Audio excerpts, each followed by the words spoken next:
नमस्कार। आज के इस 5 मिनट वीडियो में हम जीरे का आउटलुक देखेंगे।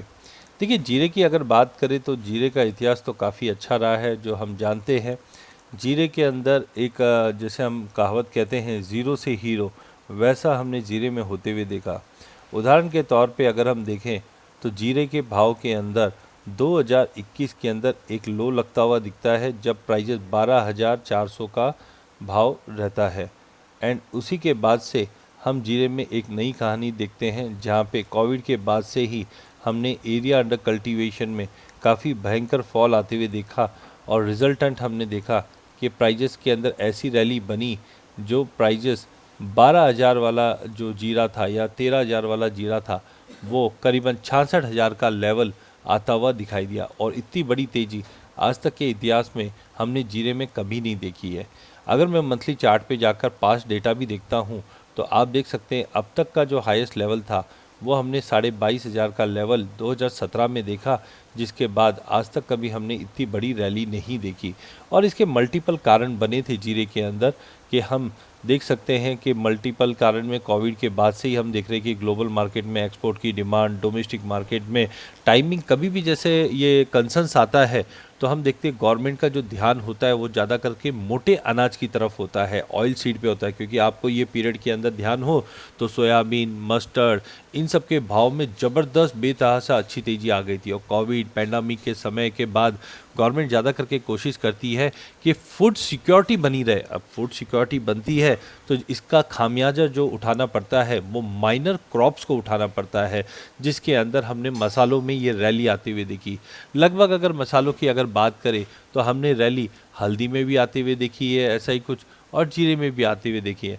अब जीरे के अंदर सोइंग का शिफ्टिंग हुआ और हम देखते थे जो 80 लाख 85 लाख बोरी के आसपास का जो प्रोडक्शन हुआ करता था वो ड्रॉप होकर हमने नीचे में एफआई का देखा कि 55-56 लाख बोरी के आसपास का भी प्रोडक्शन पहुंच चुका था, जिसके नतीजन हमने इतनी बड़ी रैली आते हुए देखी थी। पिछले साल जैसे 6,500 का भाव आया तब से ही अटकलें लगने लग गई थी कि मार्केट में एक बड़ा करेक्शन आएगा। बट ये करेक्शन कितना हो सकता था, वो उम्मीद सबकी थी कि ये कम से कम 38,000 40,000 के आसपास ही रहेगा। एंड रिजल्टेंट हमने देखा भी कि सितंबर 2023 में ये हाई लगाया और नीचे नवंबर में हमने 40,000 के करीब का भाव आते हुए देखा। और उम्मीद थी कि मार्केट यहाँ पे आके सेटल हो जाएगा क्योंकि 65,000 वाला आइटम करीबन 38 से 40,000 पहुँच चुका है। लेकिन पेमेंट क्राइसिस के चलते हमने देखा एकाएक मार्केट का सेंटीमेंट बहुत ही ज़्यादा ख़राब होता हुआ दिखाई दिया और प्राइजेस फिर से जो 45,000 से गिरना चालू हुआ वो हमने खाली दिसंबर मंथ के अंदर ही करीबन 30,000 तक का लेवल बनते हुए देखा। एंड जिसके बाद से ही अब तक हमने 30 के ऊपर जीरे को जाते हुए नहीं देखा और नीचे में हमने 22,000 तक के भी लो लगते हुए देखे जीरे के अंदर। लेकिन जैसे मैंने एफआईज के सेमिनार में भी कहा था कि जब भाव 24,000 का भाव था तो मैं बोला मुझे ज़्यादा पर्सनली वीकनेस नहीं लगती है। बिकॉज जीरे के अंदर एक चीज़ समझिए, मैंने बहुत जन से सुना था, ये बताया जा रहा था कि सीरिया, तुर्की, चाइना, अफ़गानिस्तान ऊंचे भाव को देखकर 100 गुना जीरे का एरिया बढ़ गया है। मतलब फार्मर को और कुछ लगाना ही नहीं है, जीरा ही लगाना है। तो मैंने एफआईज के सेशन में भी वहाँ पे पॉइंट रखा था और 2-4 और प्लेटफॉर्म पे बताया भी था कि देखिए इंडियन फार्मर इतना बुद्धिजीवी है कि 65,000 का जीरा जब उसको 25,000 दिखेगा तो वो सोइंग नहीं करने वाला, उसके पास दूसरे ऑप्शंस है। लेकिन चाइना का ऐसा कर सकता है, वो भी नहीं कर सकता है। तो आप देखिए मार्च मंथ के अंदर जब जीरे का भाव करीबन 1-2 मार्च जब हम मीटिंग्स थी ये सब थी तब जीरे का भाव 25,000 के आसपास था। तब भी मैंने कहा था, जब मेरे पास लोगों का फ़ोन आने लग गए कि अजय भाई जीरा है ना 15,000 हो जाएगा, जीरा 12,000 हो जाएगा, जीरा 18,000 हो जाएगा, इतना बम्पर क्रॉप है चाइना में, सीरिया में, तुर्की में, अफ़गानिस्तान में, इंडिया में, लोग जीरा खाना छोड़ देंगे और भाव में करेक्शन आएगा। लेकिन हमने देखा जब आवक का समय आया तो एक बार प्रेशर पड़ा, लेकिन ये प्रेशर मैक्सिमम 21.5 हुआ। तब से हम कह रहे हैं कि मार्केट में रिकवरी रहेगी और ये रिकवरी बनते बनते प्राइजेस ने 30,000 का लेवल दिखाया। हमारा मानना ये भी था कि ये जो तेज़ी आई थी ये चाइना के सेटबैक की वजह से आई थी कि चाइना के अंदर इतनी बड़ी क्रॉप नहीं है, जिसके चलते हमने ये रिकवरी देखी। बट आप यहाँ पे भूल गए थे, मैंने पहले भी कहा था कि हमारे पास 1,07,00,000 बोरी के आसपास का प्रोडक्शन है, और जब भी इतना बड़ा प्रोडक्शन होता है तो भाव तेजी नहीं करते, क्योंकि जनरली हम पिछले 5-7 सालों की अगर बात करें तो जीरा हमारे पास हमेशा 80-90 लाख बोरी के आसपास का मैक्सिमम साइड में रहा है। बट इस बार 1 करोड़ के ऊपर था, जिसके चलते लग रहा था कि प्राइजेस में दबाव बनेगा, और इसी दबाव के कारण हमने प्राइजेस में फिर से गिरावट आती हुई देखी, और अगस्त में भाव 24,000 का लो लगाते हुए दिखा। अब आगे क्या? तो अभी आगे अगर हम देखते हैं तो डाउनवर्ड स्लोपिंग चैनल का अब मार्केट तोड़ने की तैयारी कर रहा है। देखिए यहाँ पे जो जोन है वो 26,800 से 27,300 का ये जोन है। एक बार प्राइजेस इसको अगर टूट देता है तो हम देखेंगे कि प्राइजेस वापस 28,000 से 30,000 के जोन में चले जाएगा। उसके 5-7 कारण हैं। सबसे पहले आप समझिए कि इस बार ला नीनो की वजह से बरसातें काफ़ी ज़्यादा है, और बरसातें जब भी ज़्यादा होती है तो हम देखते हैं ज़मीन का मॉइस्चर लेवल बहुत ज़्यादा रहता है। इसका नुकसान क्या होता है? पहला, जो ऑनगोइंग क्रॉप है, चाहे हम सोयाबीन की बात कर ले, अदर पल्सेस की बात कर ले, इसके अंदर हार्वेस्टिंग में डिले होगा, जो कम से कम 15 से 20 दिन का डिले हो सकता है। इस डिले के चलते होगा क्या कि हमारे जीरे की जो सोइंग होगी उसमें पिछड़ापन दिखाई देगा, सोइंग में लेट होगा। जनरली हम देखते भी हैं कि दिवाली के इर्द गिर्द ही हमारी सोइंग होती है, बट मॉइस्चर लेवल इस वक्त बहुत ज़्यादा है। इनफैक्ट अगले 8 से 10 दिन का अगर मौसम की बात करें तो बरसातें और रहने की उम्मीद है, क्योंकि ये जाता हुआ मानसून और ला नीनो में ज़्यादा करके आपने सुना भी होगा प्रॉब्लम, खास करके 5-7 सालों में, कि इस बार रावण डूब के मरेगा। उसका मतलब है कि बारिश जो है वो एक्सटेंडेड रहेगी, और इस बार भी ऐसा लग रहा है ला नीनो की वजह से, जो आईएमडी ने बताया है कि सितंबर की बरसातें काफ़ी ज़्यादा रहेगी। तो हमने देखा, चाहे महाराष्ट्र हो, गुजरात हो, राजस्थान हो, एमपी हो, सभी के अंदर अगर हम देखते हैं तो बरसातें बहुत सीवियर है। अब इसका नुकसान क्या क्या है? पहला, हार्वेस्टिंग में डिले है। सेकेंडली, इतने मॉइस्चर में ठंडी इस बार बहुत सीवियर पड़ने वाली। देखिए ठंडी कैसे पड़ती है, जमीन के अंदर ठंडा, जमीन के अंदर पानी, और ठंडी भी जब पड़ती है तो नीचे से भी जमीन ठंडी होती है, ऊपर से भी ठंडा रहता है, तो ये सीवियर कोल्ड वेव के लक्षण है। तो हम देखेंगे जनवरी, फरवरी और मार्च इस बार ठंड एक्सटेंड होते हुए दिखेगी। तो जब ये ऐसा पीरियड आता है तो ज़्यादा करके अपने से ज़्यादा समझदार हमारे फार्मर्स हैं, जिनको पता है कि इस बार ठंड ज़्यादा रहने वाली है। और ज़्यादा करके हमने सुना भी होगा ब्लिंक अटैक, या फिर हम जीरा काला पड़ना या जीरा झड़ जाना, तो ये जो फैक्टर्स रहेंगे ये इल्ड में भी ड्रॉप देंगे। तो मेरा मानना है, ये मेरा पर्सनल व्यू है, जैसे मैंने काफ़ी व्यापारी से, फार्मर से बात की है, तो इस बार सोइंग में कम से कम 15 से 18% या 20% तक की कमी आएगी। तो जब हम 1,07,00,000 बोरी का प्रोडक्शन पिछले साल का मानते हैं, तो उसी के अंदर अगर हम 20% की कमी भी लेके आते जाते हैं, तो हमारा मानना है कि इस बार का जो प्रोडक्शन रहेगा वो 85 से 90 लाख के बीच में आने की उम्मीद है। काफ़ी फैक्टर्स है, अगला 1 महीने से 1.5 महीने का जो पीरियड रहेगा वो काफ़ी इंपॉर्टेंट रहेगा, उसमें काफ़ी चीज़ें इंप्रूव। लेकिन मुझे लगता है फार्मर के पास, हमारे खरीद के पास चने में हमें गारंटी भी दिख रही है, एमएसपी भी अच्छी दिख रही है, भाव भी तेज है। बाद में गार्लिक हो गया, वीट हो गया, ऐसे काफ़ी कमोडिटी है जहाँ पे फार्मर की शिफ्टिंग पॉसिबल है, जिसके चलते मुझे लगता है ये एक बड़ा ट्रिगर देगा 20 सितंबर ऑनवर्ड्स। आज 19 तारीख है, तो 20 तारीख से, अरे इतनी जल्दी? देखिए फार्मर को अगर मानस बनाना है कि मुझे जीरा लगाना है, तो जीरे की सोइंग के जो इक्विपमेंट्स बोलो या जीरे के बीज बोलो, तो इसका मार्केट में एक हवा चलने लग जाती है कि एक जीरे का। लेकिन फार्मर को इतना कोई इंसेंटिव ही नहीं है इस बार कि जो जीरे में जाए। तो मुझे लगता है 20 सितंबर से लेकर 10 अक्टूबर के बीच में हमें ये क्लैरिटी आने लग जाएगी कि जीरे में इस बार सोइंग में कमी रहेगी, जिसके चलते प्राइजेस में एक सपोर्ट मिलता हुआ दिखाई देगा। इस सपोर्ट के अंदर कहीं ना कहीं हम देखेंगे जीरे को इनिशियल एक जंप अप मिलेगा, जो प्राइजेस को 26 से 28,000 के बीच में ले जाएगा। लेकिन आगे हमको समझना है, देखिए जीरे में कैरियर स्टॉक अच्छा है, और अगर कमी भी आती है उसके बावजूद भी अगर हम देखते हैं तो 90 लाख बोरी तो आराम से आने वाला है।